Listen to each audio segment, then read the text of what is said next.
मंजिल उन्हीं को मिलती है जिनके सपनों में जान होती है। पंख से कुछ नहीं होता, हौसलों से उड़ान होती है। Hello guys, welcome on my YouTube channel कॉम्पटेरिया। In previous lecture, we discussed about the current affairs, very important topics. Now today we discuss चर्चित महिलाएं राष्ट्रीय और अंतर्राष्ट्रीय स्तर पर, चर्चित स्थल राष्ट्रीय और अंतर्राष्ट्रीय स्थल पर। इस प्रकार से मैं आज के लेक्चर में करंट अफेयर्स के बहुत ही रोचक तथ्यों को आपसे डिस्कस करता हूं। तो बिना समय गवाए मैं इस लेक्चर को स्टार्ट करता हूं। Let's start the lecture. चर्चित महिलाएं जो अंतर्राष्ट्रीय स्तर पर हैं, अगर मैं उनकी चर्चा करूं तो सबसे पहले संयुक्त राष्ट्र में कार्यरत भारतीय मूल की महिला कर्मचारी आकांक्षा अरोड़ा ने संयुक्त राष्ट्र के महासचिव पद के लिए दावेदारी की है और ये इस पद पर दावेदारी करने वाली पहली महिला हैं। इन्होंने फरवरी 2021 में इस पद के लिए दावेदारी की है और फरवरी 2021 में ही 18 वर्ष की स्वीडिश जलवायु परिवर्तन कार्यकर्ता ग्रेटा थनबर्ग ने किसानों का समर्थन किया है और इन्होंने कहा है कि हम एकजुटता के लिए किसान आंदोलन के साथ हैं। फरवरी 2021 में ही Barbadian pop star Rihanna Fenty ने भी किसान आंदोलन का समर्थन किया और कहा था कि सरकार को इस पर बात करनी चाहिए। फरवरी 2021 में ही अमेरिका की उपराष्ट्रपति कमला हैरिस की भांजी मीना हैरिस ने किसान आंदोलन में किसानों पर हो रहे हिंसा पर ट्वीट किया था और उन्होंने किसानों का समर्थन किया था। 1 फरवरी 2021 को म्यांमार की सर्वोच्च नेता और स्टेट काउंसलर ने सेना ने हिरासत में ले लिया है और म्यांमार में 1 साल के लिए सेना देश का नियंत्रण अपने हाथ में ले ली है। 20 फरवरी 2021 को भारतीय मूल की नासा वैज्ञानिक स्वाति मोहन ने 19 फरवरी 2021 को नासा के मंगल मिशन के रोवर को सफलतापूर्वक लैंड कराया, क्योंकि और हम जानते हैं कि अमेरिका के नासा के मार्स मिशन टीम की सदस्य हैं स्वाति मोहन। अब हम चर्चित महिलाओं की बात करते हैं राष्ट्रीय स्तर पर। तो सबसे पहले नेहा सिंह, जो कि बलिया उत्तर प्रदेश की निवासिनी हैं, इन्होंने विश्व की सबसे बड़ी 67 वर्ग मीटर की पेंटिंग बनाकर गिनीज बुक में अपना नाम दर्ज करा लिया है।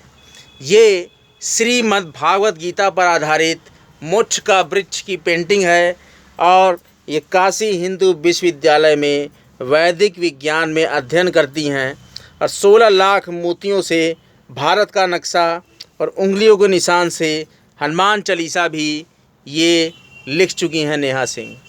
8 जनवरी 2021 की चर्चा करें, ये बहुत ही महत्वपूर्ण दिवस है। एयर इंडिया की महिला पायलट की एक टीम 8 जनवरी 2021 को सैन फ्रांसिस्को से उड़ान भरी थी, जिसमें 16,000 किलोमीटर की दूरी तय करके 9 जनवरी 2021 को ये उड़ान बेंगलुरु पहुंची और कैप्टन जोया अग्रवाल इस उड़ान की कमांडिंग ऑफिसर थीं। तो कैप्टन जोया अग्रवाल के नाम ये शोहरत हासिल होती है। इसी प्रकार से रुड़की की निवासी सृष्टि गोस्वामी को बालिका दिवस के अवसर पर 1 दिन के लिए उत्तराखंड का मुख्यमंत्री बनाया गया था और 2018 में इन्हें बाल विधायक भी चुना गया था, सृष्टि गोस्वामी को। नाउ फ्लाइट लेफ्टिनेंट भावना कंठ गणतंत्र दिवस परेड में हिस्सा लेने वाली पहली महिला फाइटर बन गई हैं। आय से अधिक संपत्ति के मामले में वी.के. शशिकला को 4 वर्ष की सज़ा हुई थी और 15 फरवरी 2017 में इनको जेल में लाया गया था और 27 जनवरी 2021 को इनकी रिहाई हुई है।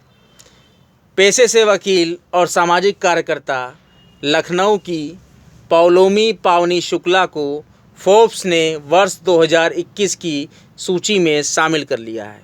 पौलोमी पावनी शुक्ला को, ये लखनऊ की हैं।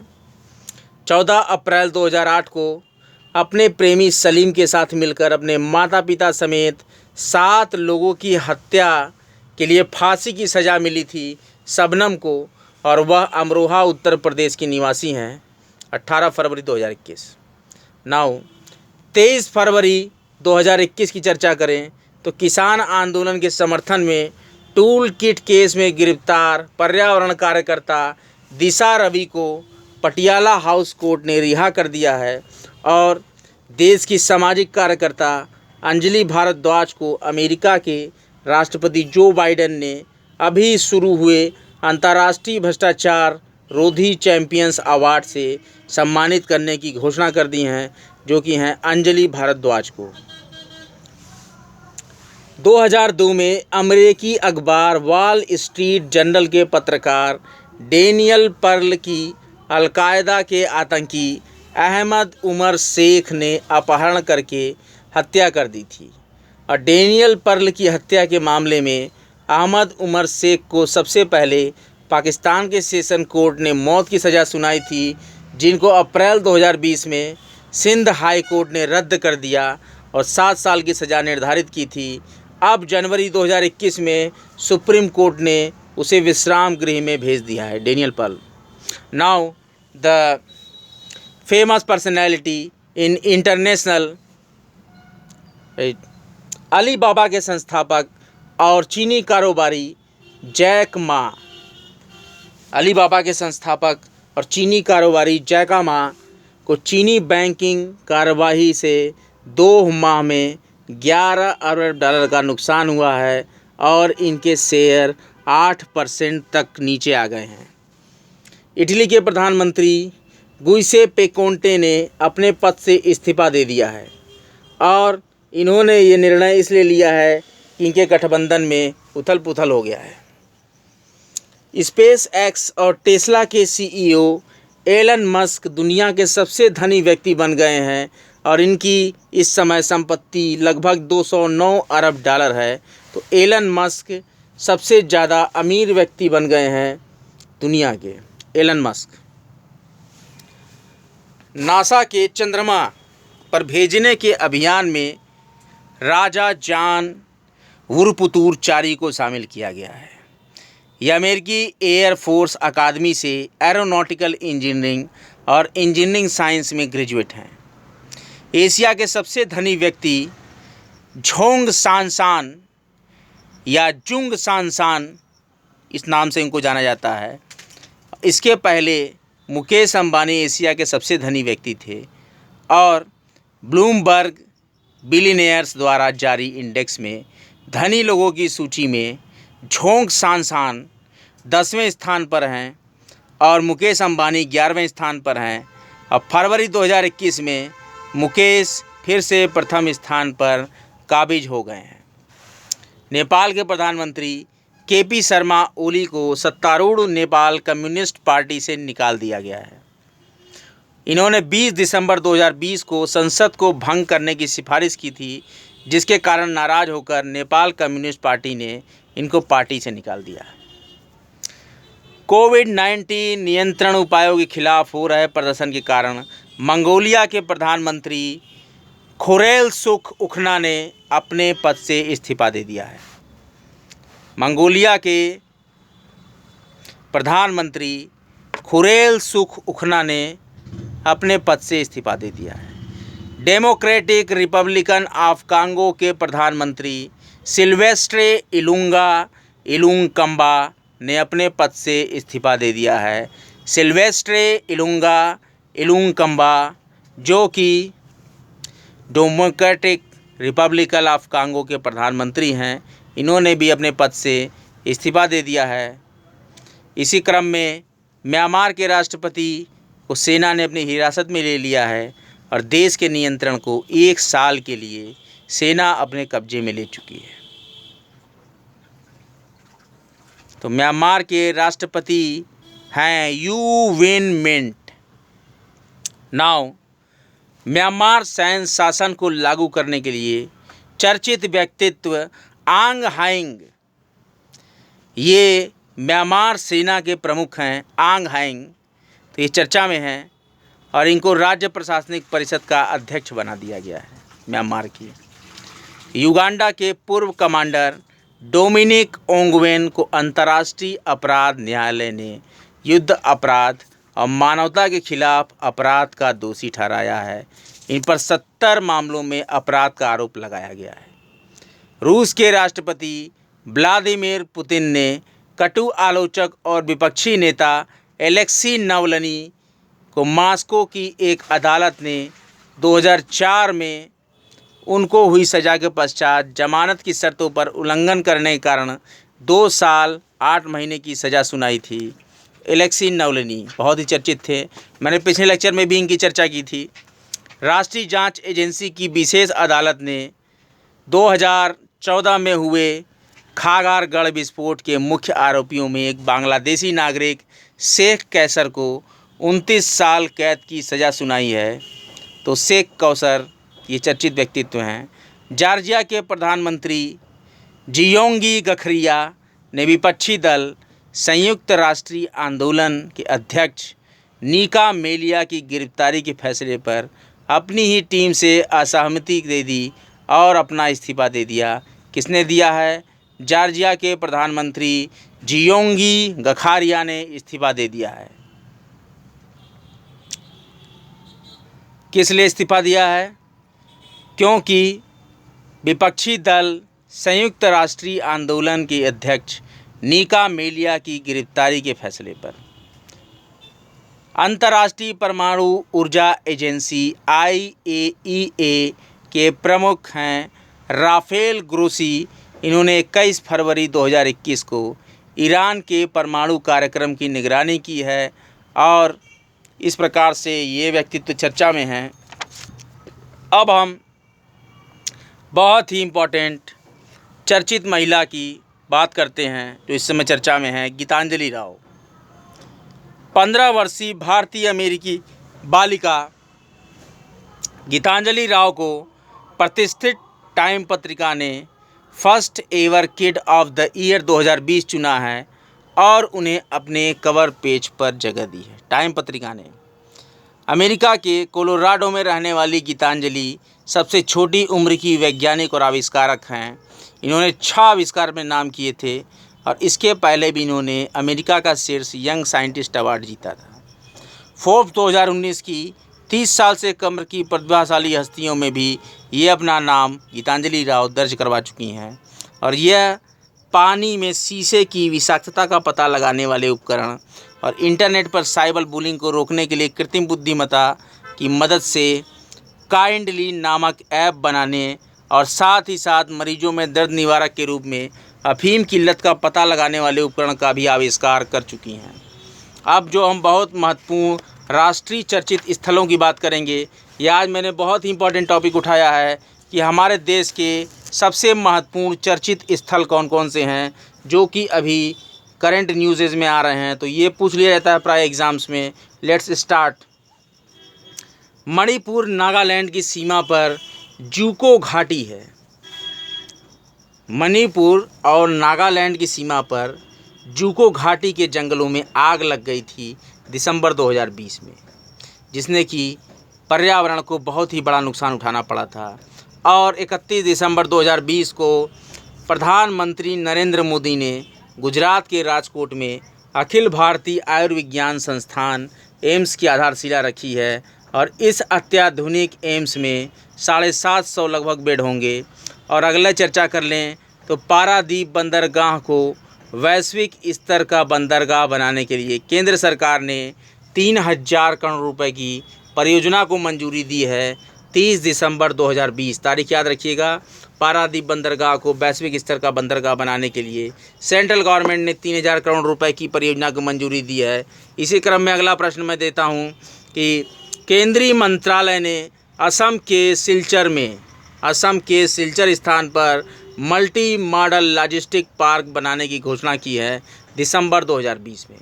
और 30 दिसंबर 2020 को केंद्रीय मंत्रालय ने उत्तर प्रदेश के ग्रेटर नोएडा में मल्टी मॉडल लॉजिस्टिक और परिवहन केंद्र बनाने की मंजूरी दे दी है।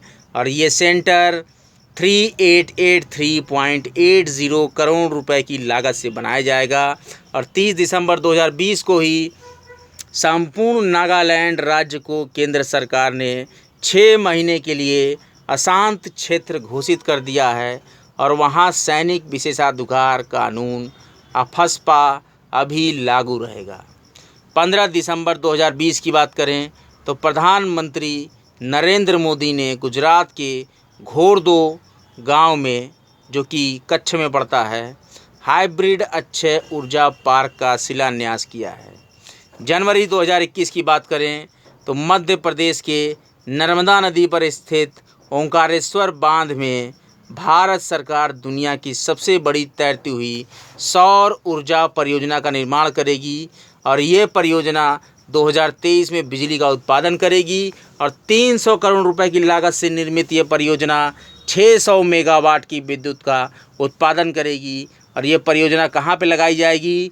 ये मध्य प्रदेश के नर्मदा नदी पर स्थित ओंकारेश्वर बांध पर ये परियोजना लगाई जाएगी। 5 जनवरी 2021 की चर्चा करें तो चत्तरगला सुरंग चर्चित है। तो ये जम्मू कश्मीर में स्थित प्रस्तावित सुरंग है जिसकी लंबाई 6.8 किलोमीटर है और चत्तरगला को बसोहली बानी से जोड़ेगी। ये चत्तरकला को बसोहरी बानी स्थान से जोड़ेगी ये सुरंग। तो अब हम चर्चा कर लेते हैं 1 जनवरी 2021 की घटनाओं की। तो यहाँ पर चर्चित स्थल है दीपोर झील। तो असम के गुवाहाटी में दक्षिण पश्चिमी भाग में स्थित ताज़े पानी की झील दीपोर झील, जो कि 1 जनवरी 2021 को सामुदायिक मछली पकड़ने पर रोक लगा दी गई है यहाँ पे और 31 जनवरी 2021 तक यहाँ पर मछली पकड़ने पर रोक रहेगी।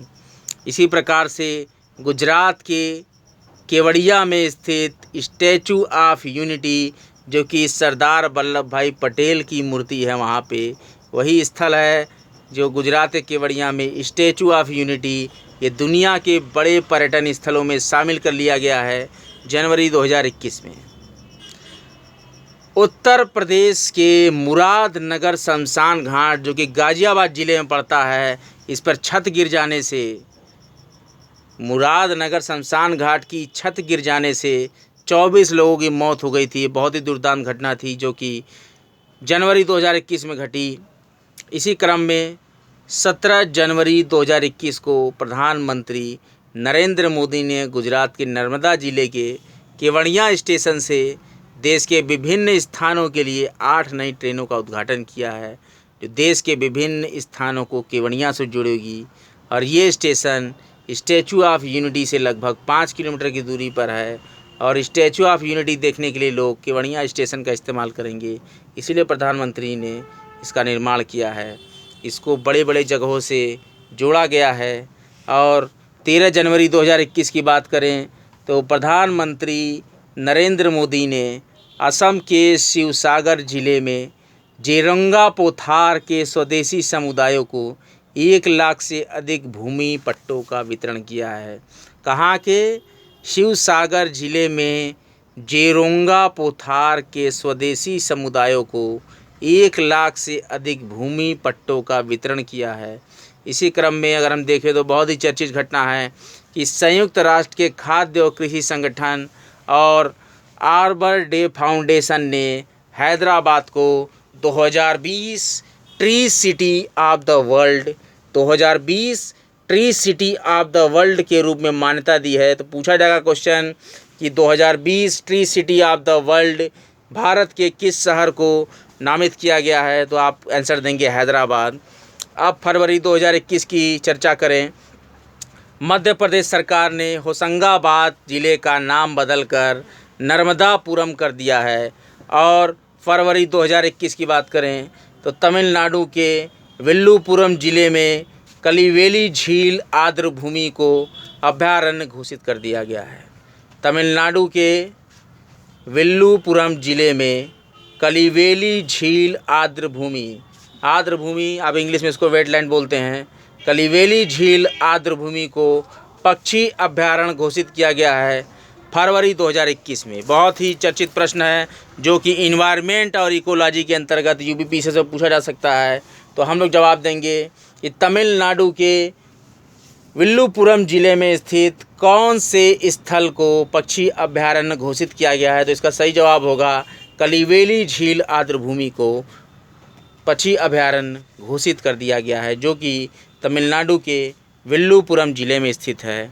इसी क्रम में फरवरी 2021 की बात करें, केंद्र सरकार श्रीविल्लुपुथूर मेघामलाई टाइगर रिजर्व को तमिलनाडु में 5वें टाइगर रिजर्व के रूप में चिन्हित की है और इस बाघ अभयारण्य में श्रीविल्लुपुथूर, ग्रिजल्ड गिलहरी और मेघामलाई वन्यजीव अभयारण्यों को भी शामिल किया जाएगा। श्रीविल्लुपुथूर मेघामलाई, ध्यान दीजिएगा, श्रीविल्लुपुथूर मेघामलाई ये टाइगर रिजर्व तमिलनाडु में 5वें टाइगर रिजर्व के रूप में चिन्हित किया गया है फरवरी 2021 में। और यहाँ पर गिलहरी और मेघामलाई वन्य जीव अभयारण्यों को भी शामिल किया जाएगा। ओडिशा के बालासोर में भारतीय मौसम विभाग देश का पहला आंधी तूफान अनुसंधान केंद्र thunderstorm research test bed की स्थापना करेगा। ओडिशा के बालासोर में भारतीय मौसम विभाग देश का पहला आंधी तूफान अनुसंधान केंद्र स्थापित करेगा बालासोर में। 9. भारत की पहली भूतापी विद्युत परियोजना पूर्वी लद्दाख के पुगा गांव में की जाएगी और पुगा गांव को भारतीय वैज्ञानिकों द्वारा भूतापी ऊर्जा के हॉट स्पॉट के रूप में चिन्हित किया गया है। तो पुगा गांव को भारतीय वैज्ञानिकों द्वारा भूतापी ऊर्जा के हॉट स्पॉट के रूप में चिन्हित किया गया है। ये भारत की पहली भूतापी विद्युत परियोजना की स्थापना पूर्वी लद्दाख के पुगा गांव में होगी। इस प्रकार से और चर्चित स्थलों की बात करते हैं तो यहाँ पर हम चर्चित स्थल जो अंतर्राष्ट्रीय हैं उसमें केंद्रीय मंत्रालय ने एस्टोनिया, पैराग्वे और डोमिनिकन रिपब्लिक में भारत का दूतावास खोलने की घोषणा की है 30 दिसंबर 2020 को। और इसी दिन पाकिस्तान के पख्तूनख्वा प्रांत के कराच ज़िले में मुस्लिम धर्म गुरुओं ने हिंदू मस्जिदों को तोड़ा और उसमें आग लगा दी थी और मंदिर तोड़ने और जलाने का वीडियो वायरल होने पर वैश्विक स्तर पर पाकिस्तान सरकार और पुलिस की आलोचना की गई है। और 24 जनवरी 2021 को ब्राज़ील के 4 फुटबॉल खिलाड़ियों की विमान हादसे में मौत हो गई थी और उनके साथ क्लब अध्यक्ष लुकास मीरा भी मृत्यु को प्राप्त हो गए थे। इस प्रकार से 24 जनवरी 2021 को ब्राज़ील के 4 फुटबॉल खिलाड़ियों की विमान हादसे में मौत हो गई है। और अगले क्रम में हम देखते हैं कि 12 फरवरी 2021 को ताजिकिस्तान में 6.3 तीव्रता का भूकंप आया है, जिसके झटके दिल्ली, NCR, हरियाणा, पंजाब, चंडीगढ़ और हिमाचल प्रदेश में भी महसूस किए गए थे। ये भूकंप का जो केंद्र था वो ताजिकिस्तान में 6.3 तीव्रता का था। अब हम बहुत ही चर्चित स्थलों की बात कर लेंगे। चर्चित स्थलों पे कौन कौन सी परियोजनाएं लगाई गई हैं तो हम इस क्रम में चर्चा करते हैं। Regional academic centre for space, regional academic centre for space ये वाराणसी में स्थापित किया गया है। 24 दिसंबर 2020 को IIT BHU में इसरो का regional academic centre of space खोलने के लिए एक समझौते पर हस्ताक्षर किया गया था, जिसमें IIT BHU में अंतरिक्ष प्रौद्योगिकी की गतिविधियों को बढ़ावा देने के लिए इस regional academic centre for space की स्थापना की गई थी। इसरो का ये पहला regional academic centre Uttar Pradesh, Madhya Pradesh और छत्तीसगढ़ में अंतरिक्ष प्रौद्योगिकी गतिविधियों को बढ़ावा देगा और ये स्पेस सेंटर स्पेस साइंस और स्पेस टेक्नोलॉजी में रिसर्च करने में छात्रों की मदद करेगा। अगले क्रम में हम बहुत ही महत्वपूर्ण करंट अफेयर्स में पढ़ते हैं कि बंगाल बेसिन अशोकनगर वन कुआं, केंद्रीय मंत्रालय ने 20 दिसंबर 2020 को hydrocarbon producing basin Bengal basin का उद्घाटन किया है। और इसी के साथ ही तेल और प्राकृतिक गैस निगम लिमिटेड ने 24 परगना जिले में स्थित बंगाल बेसिन के अशोकनगर एक कुएं से कच्चे तेल का उत्पादन शुरू कर दिया है। और बंगाल बेसिन भारत का तेल और गैस उत्पादन करने वाला 8वां बेसिन है।